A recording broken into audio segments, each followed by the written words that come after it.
When did you start your first business? I started my first business when I was in high school with just a couple of my buddies and mowing lawns for people in our neighborhood. I'll share a story how I started the business. It will be quite beneficial. At the time, because when I was going through high school, I was getting beat up quite often by all the other kids because I was one of only 3 Chinese in my school. So, and I was kind of skinny and they beat me up. So, people talk about school bullying and stuff. Well, it's true because I experienced it. It's true. So then I learned martial art and karate and things like that, try to protect myself. Now, funny thing is, nobody tried to beat me up after I learned martial art, which it's not right. I thought I could practice, but nothing to practice on. I said, come on, let's go. Nah, no. But anyway, so I was getting beat up. So then, and I was very much still into, but at the time was kind of a fitness nuts, right? Fitness fanatic. I was running like every day, and one day I was jogging in my neighborhood, and I saw an older gentleman, and he was just mowing the lawn. It was just like, he must be in his 60s, maybe even 70s. He was mowing the lawn with a lawnmower, like very slow, like that, very slow. And I was jogging, like young guy. I was like, hey, maybe I just wanted to help him out because I could see the machine maybe is too heavy. So I said, hey, sir, is there anything I can help you with? Do you want me to help you mow your lawn? I thought it'd just be a good exercise, like for the bicep and shoulder. So I would do that, and he said, "Oh, young man, sure, thank you very much." And I mow his lawn, and he said, "Oh, thank you very much." And no problem. I live just right there. He said, and then pour out $20. They gave me $20, and I thought, wow, this is interesting.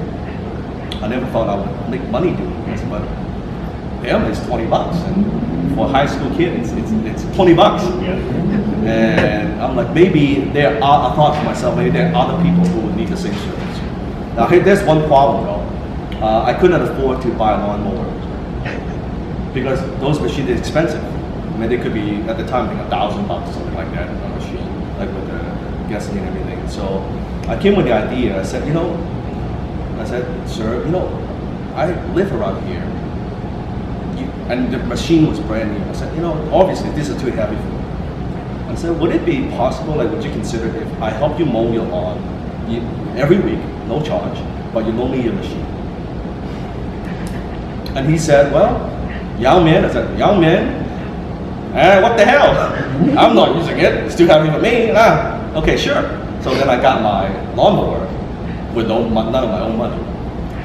And then I said, okay, now I've got a lawnmower. I said, I'll take care of it. Then you repair, I'll add gas, anything, no worry. I'll take good care of it. So I got my machine. And then I need some customers, I need some clients. So at the time, my aunt, my mom's friend, a very good friend, she owns a printing shop. She would print business card and fly and things like that. And I approached my aunt and say, aunt, you do this printing business, you want to try to get business. I said, how about, why don't you print some flyers? And I will help you run around the neighborhood and I'll slip in the door and help you promote. She said, oh, that would be very nice. Yeah, sure. Why don't we do that? Yeah, why don't we do some of that? And a fly has 2 sides, right? I said, one side you print your printing business, the other side I print my lawnmower. That's free for me, right? That's free marketing. And she thought, oh, why not? That's okay, it's a win-win. And so I did that, and I printed out 5,000-10,000 flyers. I was running around the neighborhood, was giving these flyers and things like that. And I have a phone number. I remember I was so excited. After I distributed all these flyers that they put, I was running home, waiting for next to my telephone. And I thought, oh my God, I'm gonna make hundreds of dollars overnight, right? Waiting for the phone to ring. It didn't ring. It did not ring. 1 hour, 1 day, 2 days gone by, and I looked at the flyer, did I print the wrong phone number? No way! Nobody called. And that's the first lesson I kind of learned in business, marketing. In business, no revenue means you don't have a business. And without customers, you don't have revenue. So I might have a great machine, I might be a hard worker, I might have skill, but without customers, you don't have a business. So then from that point on, I thought, okay, what do I need to do to get my first kind of customer? It's nice that I have the older gentleman, but I'm not getting paid, I just get the machine, right? So I thought of the idea, what did I do to get my first client? I got my first client by giving value up front. Because think about it, back then I never thought I would get the $20. I thought I would just help out and exercise, but they pay me money. And that affected me deeply in the future, how I conduct business. It's all about adding value up front first. Not being a taker, but being a giver first.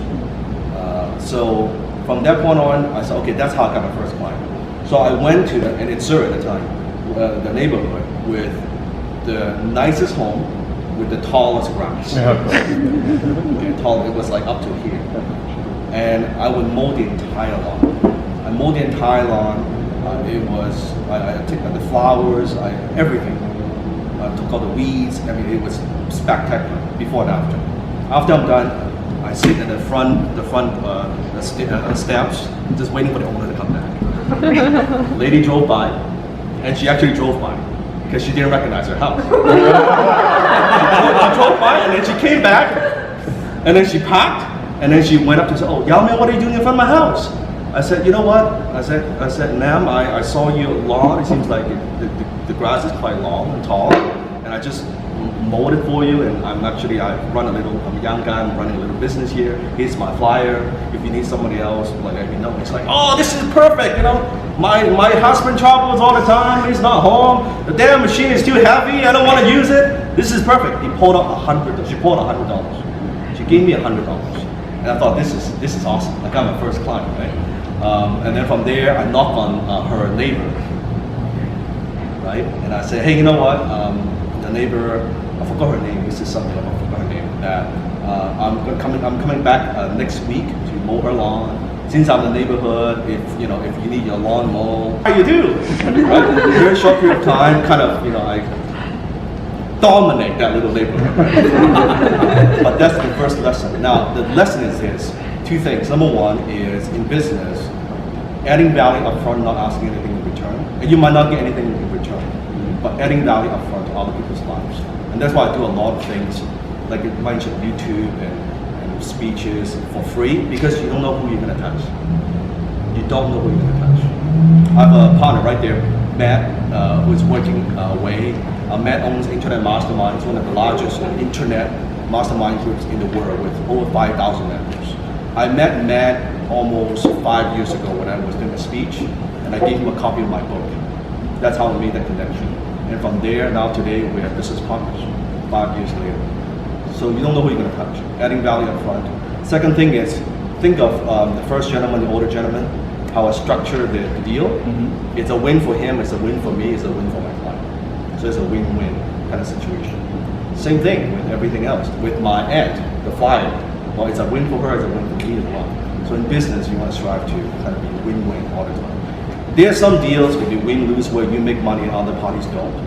Don't do those type of deals because they will not do deals with you again. That's the case. You want to kind of do long-term business and build a long-term business. 10 times your finances, 10 times your business, 10 times your marketing, 10 times your life. Hit the subscribe button now.